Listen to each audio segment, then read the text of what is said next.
Cinema over story. It's alright to have a shitty mystery as long as the viewer is engaged by breathtaking visuals and perverted people. This is not only Fincher's most underrated movie, but also this is a Brian De Palma able for our fusion in the 21st century. This movie grossed $290 million and has a score of 86% on Rotten Tomatoes. So how the fuck is it underrated? 7. The Social Network, Fight Club, Con Girl, House of Cards, Zodiac, and Mindhunter. Since Fincher put out all these bangers, this movie, adapted from Stieg Larsson's novel, has somewhat fallen into the cracks of history. So let's start with the location. The fictional town of Hedelsted, secluded somewhere in Sweden, is both beautiful and ominous.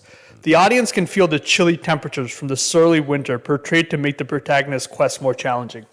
Ironically, the protagonist is not the girl with the dragon tattoo. So Daniel Craig plays a convicted journalist, Mikael Blomkvist, who spends more time following a healthy diet of sandwiches, cigarettes, and scotch rather than solving the conundrum he was paid to uncover. If the town wasn't so isolated, I would have loved to see him go to the local bar and order a complicated vodka martini. On the other hand, Rooney Mara proves that she is the superior Mara by playing an unconventional, emaciated, rude, dark, but striking young PI Lisbeth, whom Mikhail takes on as a research assistant to help him solve the disappearance of Harriet. It's not like the details of the research matter in this movie. The two amateur salutes make broad conclusions based on a photo and some old records. When Stellan Skarsgård, who plays Martin Vanger, enters the movie with a sinister smile a quarter of the way into the movie, you're like, that fucking guy did it. But I would encourage you to take a look at Martin's lavish, modern home, which is an architectural masterpiece. The glass view to nature makes me want to book an Airbnb in the Catskills and be thoroughly disappointed because I'm not in Sweden. The scene is topped off with expensive guns, a stylish kitchen, expensive wine, and a fancy decanter that can potentially justify alcoholism. When has a guy that rich ever been a good person?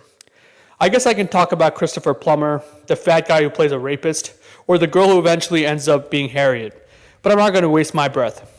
So back to the visuals. The flashback when Harriet went missing has this yellow color that is a revolutionary way to show a dramatic past, accompanied by a menacing score and outdated Julian Sands. The use of smoking is elite, regardless of whether it's Daniel Craig relapsing, the elderly detective lighting one up explaining his Rebecca case, or the Nazi Harold Vanger getting down from the stairlift to proudly chat about his accomplishments.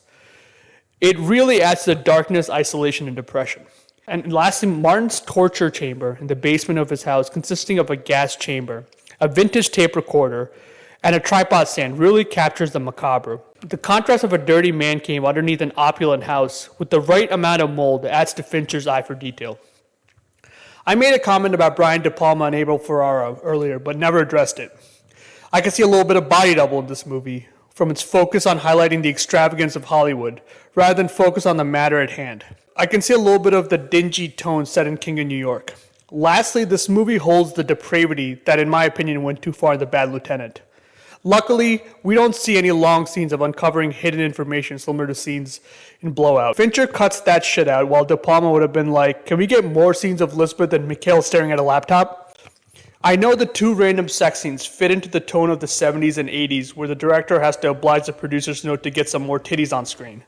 But these were too absurd for my taste and didn't add one lick to the story. I swear to God, you will love this movie, but when you are going into this adventure, make sure you know what you're looking for.